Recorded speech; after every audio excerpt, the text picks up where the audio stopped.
Hello,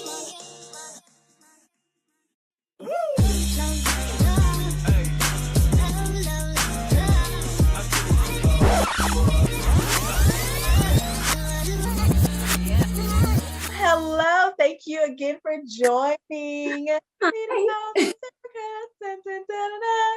We are here for another episode, a new season. It's happening, folks. It is happening. And we have another amazing author. Her name is Miss Aisha Rice, and her book is beautiful. How are you doing, Miss Rice? I'm doing so good. How are you doing? Look, we are surviving a whole full-blown pandemic still. And look, that we deserve pats on the back, okay? We do. Have you seen that there's like a meme or something going around about people who haven't caught COVID, and it's like the Mario thing with all the little red things like moving. It's so stressful, but it is so accurate. It's like he is moving through all of these things that could get him at any time, and he's like dodging them all. And it's like, how is he gonna make it? I don't understand. But that's why we do stuff like this, guys, to read, to have fun, to make sure that we're giving ourselves time to just decompress from all that is. Oh my gosh. Absolutely. So today we're here to talk about this amazing book that you have, My Kinky Coily Hair. And I'm going to assume that you've had a journey with your hair, as have probably most of us had a journey trying to figure out our hair. Why did you decide to write this book? Because I know I'm still on my journey of trying to figure out what my hair is doing. But why did you decide to write this book? Yes. So I am the middle child, the best child of three girls. And she's right. You are correct. Had completely immersed in hair. My mom would black out our calendars on weekends and say, today is a hair day. And everybody got their hair washed. Everybody got their hair pressed. If it was pressed, everybody got their hair braided. So we learned at a very young age, hair was like a thing. Then, of course, got married, had a stepdaughter, and hair became a thing again. And just really getting her to kind of understand to love her hair, because that's like the hardest part. I was blessed, to be in a household that my mom taught us very early, like, they're going to love all these kinks and curls, baby, every ounce of it. I appreciated it. Yes. When I got to college, it kind of went away because, you love it when you have the help. And then when you have to be responsible for it on your own, you're like, just permit. So I did slide down that slope with a creamy crack and watched my beautiful long hair just start shrinking. And then I think when it got ear length, I was like, so obviously perm is the devil. Yeah. And just cut it all off and start it all over again. I definitely understand that. I remember the hot comb. I remember that my mom, we would be in the kitchen. She had that hot comb on the stove, and you'd hear, oh my gosh. Yes, ma'am. I love that so Use it as props when I go into the schools and the kids lose it. I mean, it's funny because you still will find young children who know what it is because they're being raised by grandparents. So then they're like, oh, Miss Aisha, I know what that is. I know what that is. And I'm like, well, what is it? And then it's even funnier to kind of watch people who are not like us, brown skin, who don't know what it is and have to explain, this goes on the stove. Right. On the fire. And then you take it off and you put it on your hair. And their faces are like, wait, what? Like, yes, we too were scared. I love that so much. I love that you have that. Oh my gosh, nostalgia just kick in. But yes, I remember that. I remember my mom having one and putting it on the stove, and then me having to be so still but feeling the steam. And it's like on the corners, like, oh yeah. Naomi goes through that same struggle in the book, is why I kind of reference a lot with that and use it in the schools. Is oh my God, many different ways. I love every bit of that so much. Okay, so I'm excited just to get you to read this book. But let me get myself back together because that just sent me on a whirlwind of memories. But I remember that. And then we did go through a time where we were doing that just for me, Oh crazy yeah. type thing. Oh my gosh. So we did that. And then when I got older, I just I don't want to do that anymore.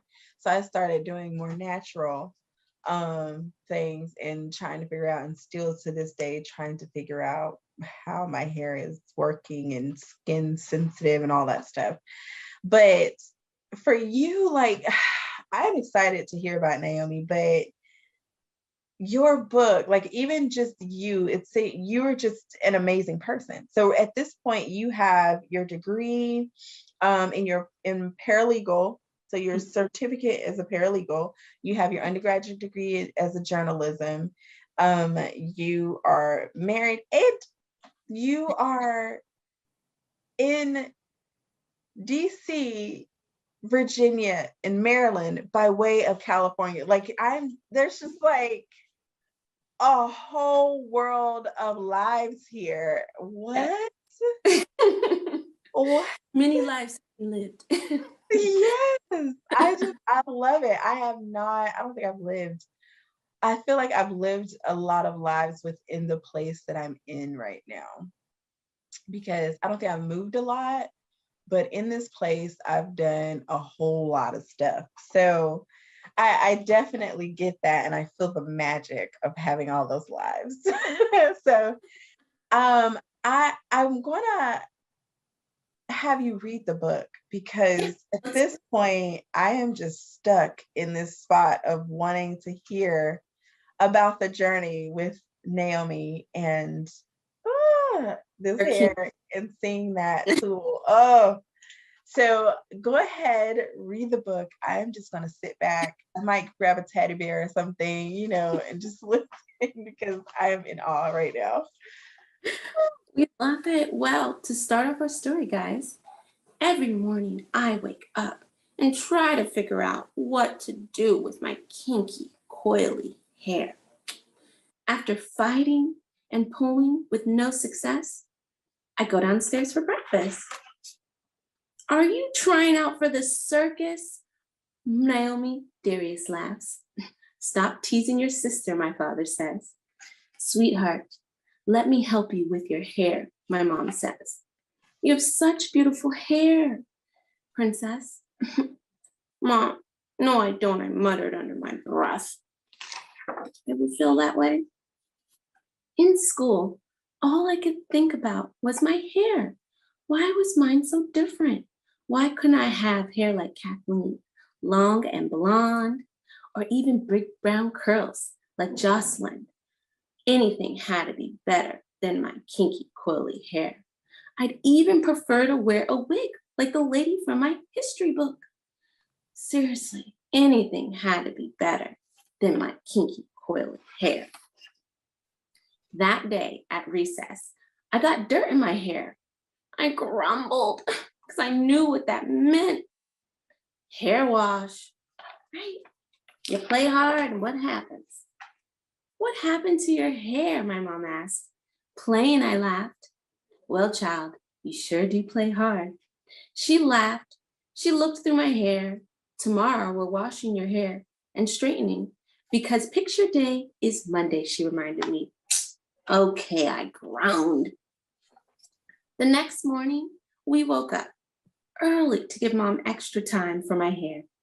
She normally washed it in the sink, but it was getting so long that she decided to wash it in the tub.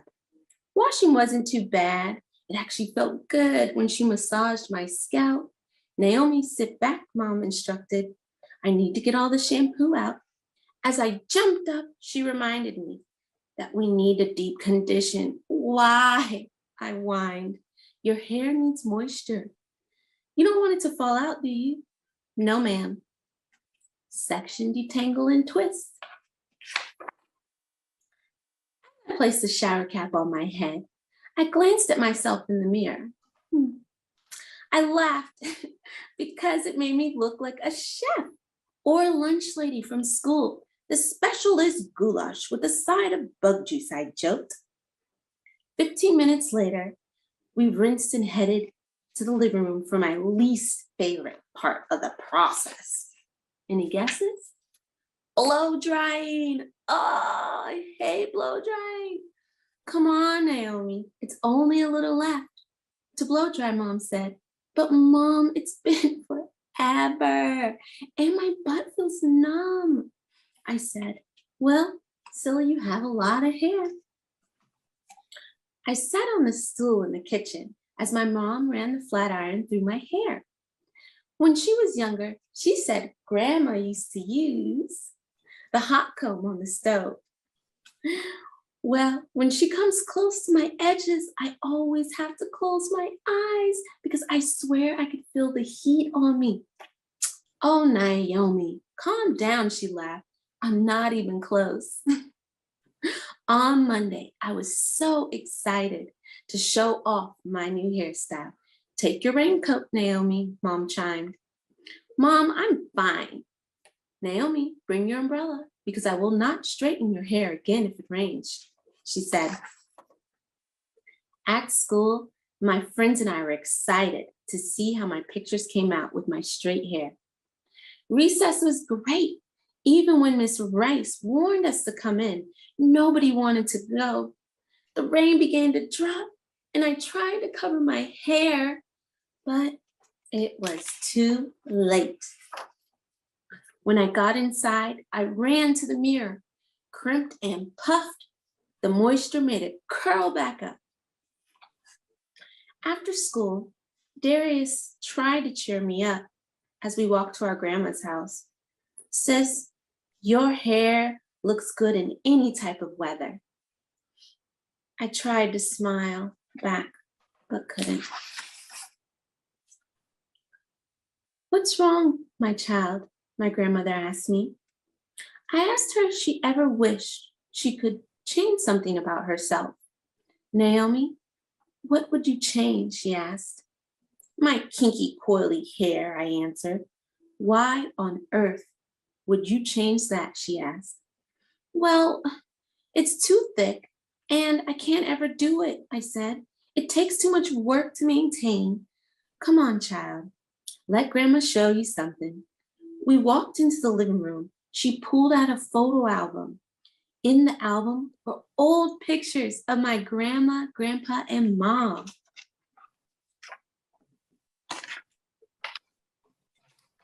All right, a little page pause. You see, baby, your kinks are a sign of your strength, right? Your thickness represents your bond with your family. And baby, your family will help you understand that you can endure anything. Those coils, they show how strongly we are connected with our community, our culture, and our ancestors. Child, your hair is your inheritance, she said proudly. You have the strength and the beauty of the many strong women who came before you. The next morning, I felt empowered.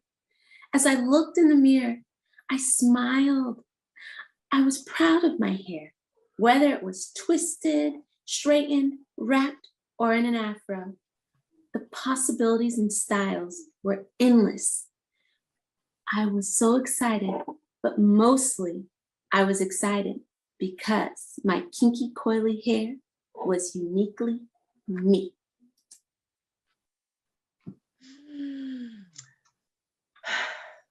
So I feel like this story is about me. Also about me. It's about we go through this Yes. of life. You were reading, I literally was like thinking and just like writing down just bunches of points where I just felt so many memories flash through my head. Like your butt being numb from sitting on the couch cushion in between your mom's legs, or just the blow drying, and then trying to, oh my gosh. And I used to tell my mom, like, literally there would be times where she would be doing my hair and I'd say, Mom, you know what, when I grow up, I'm gonna be the mom and you're gonna be the child, and I comb your hair so hard. Like, I was like, Mom, this is gonna happen. Like, in my mind, I felt like we were gonna go in reverse. Like, I was gonna grow up, she's gonna go down, and I was gonna get her. And so, Oh. like, just happened. Or just, I was just like, oh my gosh. Because even now, my hair is so coily, like it shrinks all the way down. So if it's not wet and like conditioned, you can't get anything through it.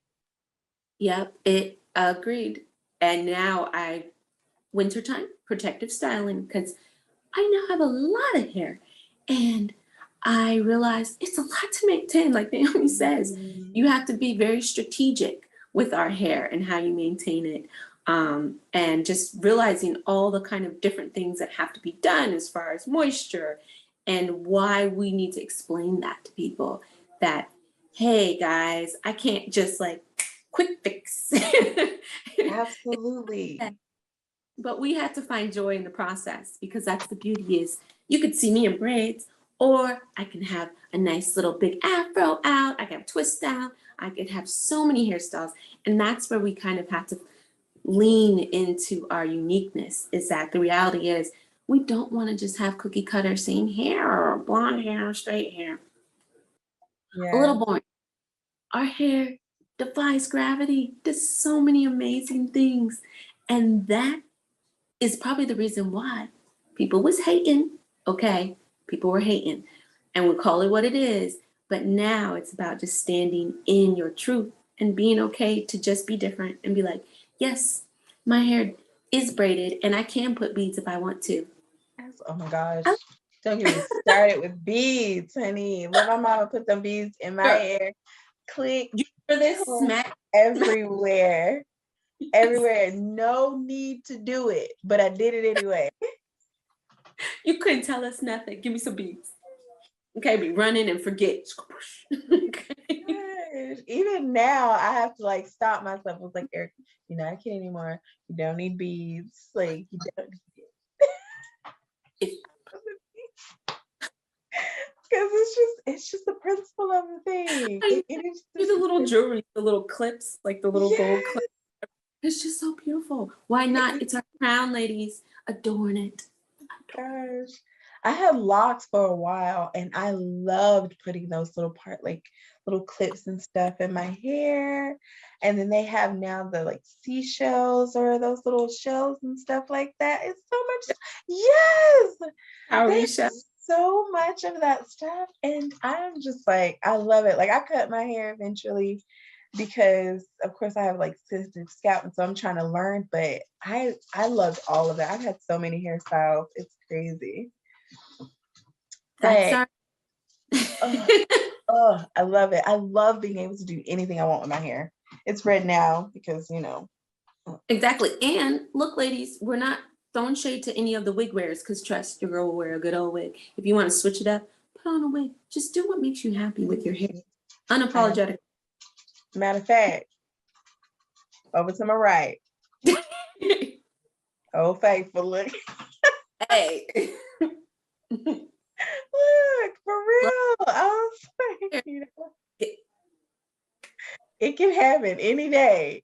You just never know which woman is coming. Like tomorrow I might be Naomi. Hey. That's the advantage. I love it so much.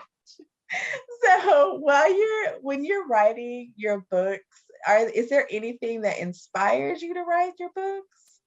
Like, do you have like a surrounding that you need to have set up in order to like be inspired when you're writing? Funny enough, no. I will say I probably have very childlike energy. Mm. As you knew off camera, I have a rabbit, I have a doggy. I'm normally out in the woods hiking with my girlfriends or like picnicking. So I write when things come to me. When it comes to me, I do my best to jot it down in the moment and then come back to it and kind of like relax and okay, that was a thing. Not be so harsh on myself and judgmental as we sometimes are. Quiet the monkey mind, as I'll say. But really, yeah, it's just people running into people, sometimes running into kids, running in. I've become really good friends with one of my old neighbors who's a 72-year-old chaplain. And we have the best of times because you forget how people have lived lives out here and how inspiring that is. And just kind of hear the story. I think sometimes we forget that there are so many stories and so much to learn from our elders. So that helps to kind of be able to sit at her foot and even talking to my mom and giggling with my sisters and, just being. Just being present. I love that. So when did you first realize that you wanted to be a writer? I know that you have your degree in journalism, but like, was that the reason you got it? Because you were like, man, I can write. Like, when did you first realize that? Probably at a very young age, funny enough. I had, one of those one national poems and stuff like that, and kind of wrote a lot of like paper books that were never published, which funny enough, one of them I'm looking at now and I'm like, I wrote it about my stuffed animal and his plight in life. Chub, or Chubbalockabigus, as his full name. He's a monster. And so I'm like, maybe I need to publish this because I did the drawing and everything. And I'm just like, okay, girl, you had a little bit of skills back then. All I'm saying, open the door, go ahead. So I think it's always kind of been there. What pushed the journalism is that I was like, oh, I'm totally going to be like an on-camera personality and read the news. And then I realized like, they don't get paid. and your girl had student loans because, Biden has not forgiven those yet. So that was a thing. We're still going to pay them in pennies or not pay at all. Just keep defer, whatever calls to your heart, just do that. But so, yeah, the paralegal thing just kind of, I fell into it because of the people I was around at my job, which is like, we've been giving you paralegal work. You should go get your paralegal cert. I was like, okay, cool. Because I know y'all be making monies. Right. Oh my gosh, I love it. Okay, so I'm hearing kind of just in listening to your story and what you're doing that you've written more than just this book. How many? Because I mean, it sounds like we have more conversations to have later. So yes. How many books have you written per se? Oh gosh. Okay. Truth moment. I am a tortured writer. No. I'm so hard on myself judging. I am making it a goal this year to put out books and be less judgmental. Because yes, I've written some books that I just don't think are like there, as we say, like, I don't think it's to where it needs to be. I don't really know if that exists, guys. I'll tell you from the wherever it is, just might be where it needs to be. You hear audience, like I'm hearing that she has probably like 15 books that she has put out because she don't think they're there. Let me I think we should give her a little bit of encouragement. Go ahead and put those books out. I love it. I love it. Like this book that you wrote now, My Kinky Coily Hair, is, am I saying it right? Is it coily kinky or kinky coily? Yeah, My Kinky Coily. Okay, just making sure I'm saying it right. Just the vocabulary you use in it, how you pull people back into this memory of getting their hair done as a kid. Like I'm just saying, if it's anything like this one, I'm just I will have like, where the book's at? Yes, I'm gonna 100% do my best. I'll tell you as a teaser. The next one will be probably about my doggy, Okay. and how the brown doggy navigates life, i.e., race, in the dog park.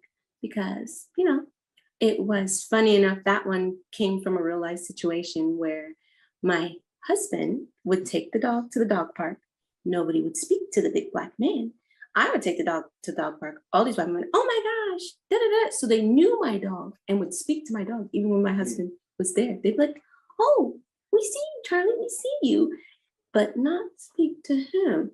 So it just became an interesting kind of thing for me where I'm like, yes, in reality, they do treat their dogs better than they treat us sometimes. And how Wow. that kind of is navigated of teaching children about race in a very fun, but honest and truthful manner. So they realize that you don't want to be those people. You don't want to be. We're all humans. Be a And human. you know what? I think that those things, I think those are conversations that need to be had. I even had an author on here who did a cute take on death and having a friend pass away. Yeah. And it was in more of a fun way. He was a storyteller, and so he did it in a way where it was this little girl who lost her dog, but it was talking about the feelings and all of that stuff of your friend passing away. So I think those are like just really good ways to have those conversations. It's really good. Yeah, I mean, now they're trying to take out critical race theory, whatever they're claiming that is. But in reality, we still live life. And these are truths that people experience every day. And you can't ignore stuff like this. Yeah. Let's also drop the fact of, I don't see color. When I tell you, that burns me to my soul. Unless you're colorblind, and in reality, you still see hues of knowing white and grays and stuff like that. And so when you think about it, doggies also are colorblind. But it is really kind of getting people to realize, like, that's disrespectful in a way to say that you don't see it, because you do see me. And by you saying you don't, you're just ignoring who I am. And it's not true. So yeah. I think people just need to acknowledge that they see the beauty in everything. Yes. Instead of saying that I don't. I think it just became one of those easy out people. It was like good intention, like someone was trying to say it in a good intended way, but didn't realize what they were saying. So it's just like, okay, maybe we should talk about this.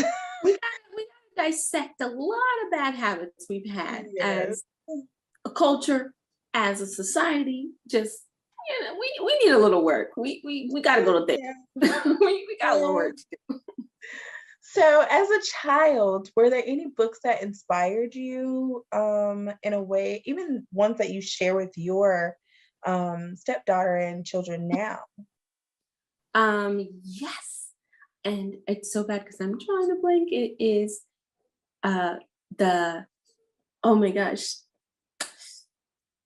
The Talking Eggs. The Talking Eggs. Oh, I should have brought it upstairs. I know most people do not know this is like a really old school. My parents were very good about putting like Black books in our household. And so I appreciate and love them for that. But it was kind of along the line of like Aesop fables, where it was teaching you about life. And, it's like, this young girl who's almost like Cinderella-esque before there was Cinderella, where she was kind of being dogged out by her family and having to do all the work, and then goes into the woods, and this woman, who's kind of witchy, and we love stuff like that, kind of go into the spirit realm with me a little bit. And she says, like, you're going to see some things that you can't laugh. So it's teaching you humility. And man. That's the wrong thing to say to me. My mom used to do that all the time. If don't laugh, and I'm like immediately I'm like guffawing this blast of laughter. Oh man. Yes, she gave her like different tests. And then one was about using your imagination, where she's like, you may not see it, but you have to act like this is there in order for us to be able to eat. So she had her grain, like using the mortar to grain like one singular grain of rice. And she was just like, you want me to put this 1 grain of rice, but she does it and then there becomes more rice. So I think what really inspires me about that book is the fact it's like all these little kind of life lessons. And then of course, you know, at the end you see like, it's really about just being a good human being. And just when somebody comes across your path, it's your energy that is going to bring you everything that you need and want. Because that's what happened with the young girl. And then her sister figured out and saw that her energy brought her all these jewels and gems. So of course the sister wanted, but she didn't have good energy. So she didn't get that. Just spoiler alert. The sister didn't get what she thought she was going to get. I love that story already. I'm gonna have to look that up. You said the talking eggs. The talking eggs. I know. I'll take a picture. Listen to that because look, I'm telling you, as soon as she said, "But you can't laugh," it would have been over to me because I feel like I'm a really good person. Like I try to help people. You know, the serious moments. I'm not like that, but don't tell me not to laugh. Like don't say it. Let me just go in and be like, you're going to be tested. And this is what you got to do. But don't say, don't laugh, because immediately it's over. Like, I'm like, oh no. There was a 2-headed cow with lots of horns. And she said, don't laugh at the cow or he'll give us sour milk. So that's what happens when you laugh at people. Sometimes it gets sour. Unless you're just laughing in a fun way. Because Lord, we love to laugh. That's my favorite. One of my favorite things. Yes, absolutely. Keeps us young. I love it. So look, we did literally at my job, because I am a librarian, so we worked with the kids to do like different activities, and one of them is a self-portrait. They're going to be doing that next week. And so the self-portrait, my first thing was a whole face of laughter, just me laughing, and it tells about all the things that you like and love to do, just kind of like a little collage around your face. Yeah. And the first thing I put was laughter. I was like, that's my favorite thing. Like, it's just really good belly laughs of wholehearted chuckles.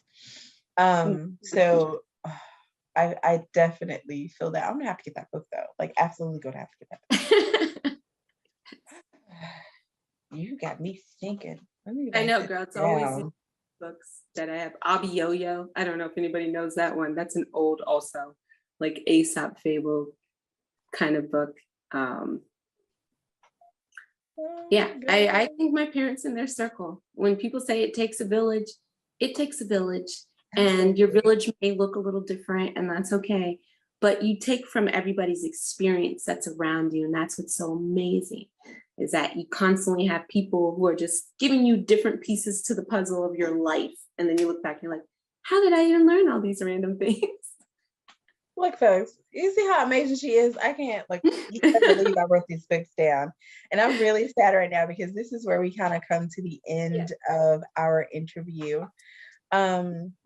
But two things. Where can we find your books? You write the rest of them. Yes. Right now, you can find it on my website, diversestoriesinabottle.com. Or if like me, you got that Prime, Amazon, of course, Barnes and Nobles. If you're local in the DMV area, all the Busboys and Poets, Sankofa, every bookstore in this area kind of has the book already. If you're not local and you want your book at the library, guys, contact me. Please contact me. I still have books to donate. And if your library needs a copy, let me know. Help me out what I need to do in the process. And let's get that book over there. Because the important part is literacy and reading. Yeah, absolutely. We're going to get that book because one, I'm probably just going to get it from you specifically because I would love for you to just autograph it for a kid and just kind of put something inspirational in there. And I feel like I would do better buying it from your site, like getting it from you personally to get that. So we're going to do that and give that book away to a deserving kid as we go through this journey of learning and literacy. The other thing is, and the last thing, sadly, what is something that you want to say to kids who are aspiring to be writers or trying to gain that confidence as readers? What do you want to say to them today?